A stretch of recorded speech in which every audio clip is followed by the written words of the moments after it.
Et salut tout le monde, aujourd'hui je vais vous montrer comment on réduit vos tickets de support sur vos sites internet ou votre temps de support de manière générale. En gros, comment éviter les questions répétitives, les mails répétitifs de vos utilisateurs, aussi vos services après-vente, etc. L'idée, ça va être de créer un chatbot en intelligence artificielle directement sur votre site internet, donc une bulle assistant en bas à droite sur le site internet, entraîner directement sur les données de votre site, vos PDF, votre documentation, et ça va vous permettre du coup d'avoir une intelligence artificielle connectée 24 heures sur 24 qui va du coup répondre aux questions de vos utilisateurs. Là, l'idée dans la vidéo, c'est que dans un premier temps, je vais vous montrer comment on va créer le chatbot. Dans un second temps, on va montrer comment on va l'installer sur le site. Donc pour l'exemple d'aujourd'hui, je vais le faire sur WordPress. Pour terminer, du coup, on va pouvoir tester les réponses du bot et vérifier qu'il est bien entraîné. Vous allez aller sur le lien qui est dans la description ou sur Google et taper CauseryBot. Vous allez cliquer sur le lien et ensuite vous allez cliquer sur commencer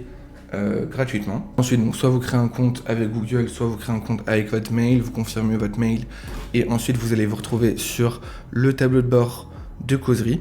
Ensuite, une fois que vous y êtes, à gauche, vous allez cliquer sur Chatbot, nouveau chatbot.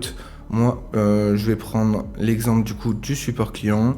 Je vais l'appeler chatbot support. Ensuite, vous pouvez configurer le prompt system là juste avant de votre bot, mais vous allez voir après, on a une configuration plus approfondie derrière. Vous pouvez mettre une collecte de mails si vous voulez pouvoir recontacter directement les clients ou alors récupérer entre guillemets de l'enrichissement sur les conversations. Moi, pour le coup, je vais le désactiver.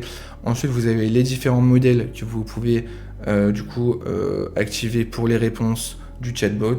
Donc vous avez OpenAI, Anthropic et Google pour les différentes IA. Voilà, là pour l'exemple d'aujourd'hui, on va prendre Claude. Là, c'est l'étape la plus importante. Donc vous allez pouvoir entraîner le chatbot avec vos informations.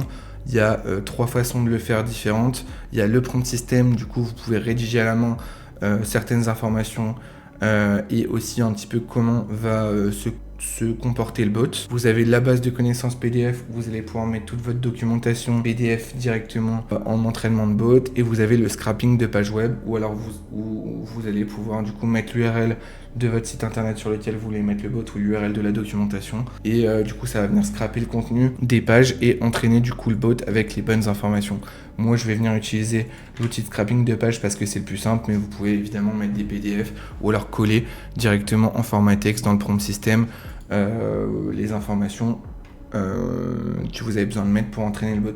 Ensuite, une fois que c'est fait, vous allez cliquer sur sauvegarder, vous allez aller dans widget, dans l'onglet widget de la configuration du bot, vous allez copier le code d'intégration, et ça c'est le code d'intégration qui va vous permettre d'installer le bot sur le site internet. Donc je rappelle aussi, Causery c'est 100% gratuit pour la majorité des utilisations, parce que ça vous offre pas mal de discussions tous les mois. Donc voilà, ça c'est plutôt un avantage assez intéressant. Donc là vous allez prendre votre code d'intégration, vous allez retourner sur le site internet sur lequel vous voulez installer le chatbot. Vous allez, moi pour l'exemple de WordPress, le plus simple pour mettre un code d'intégration et pas se prendre la tête, extension WP Code. Pour ceux qui l'ont pas et qui ont un WordPress, vous pouvez faire extension ajouter, vous allez taper dans la barre de recherche WP Code et vous allez prendre l'extension avec le logo bleu.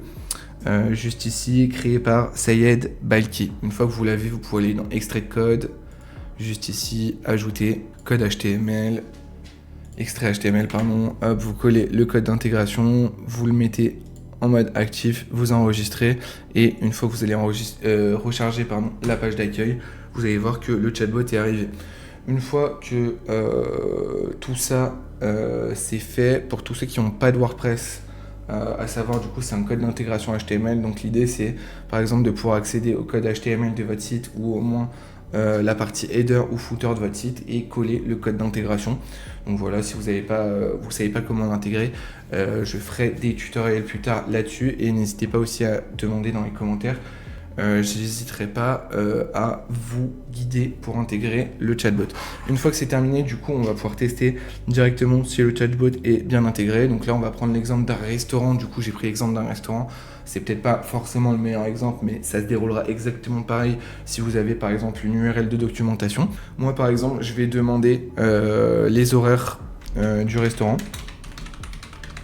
et on va voir du coup s'il peut me répondre et s'il a tous les horaires. Le fait d'avoir un chatbot comme ça qui est entraîné, ça permet aussi à vos utilisateurs de trouver rapidement les informations, de ne pas être obligé de se lire toute la documentation, etc. Donc ça peut être vraiment gagnant-gagnant parce que ça permet à vos utilisateurs de gagner du temps et de la simplicité dans la compréhension de vos produits et de votre site. Et dans un second temps, ça vous gagne du temps parce que vous n'êtes pas obligé du coup de répondre aux mails et aux sollicitations de vos utilisateurs qui peuvent finir par être répétitifs finalement.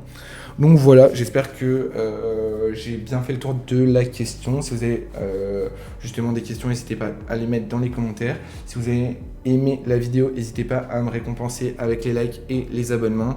Et sur ce, c'était tout pour moi pour cette vidéo. J'espère qu'on se retrouve très bientôt pour une prochaine vidéo. Sur ce, salut tout le monde et à la prochaine. Ciao.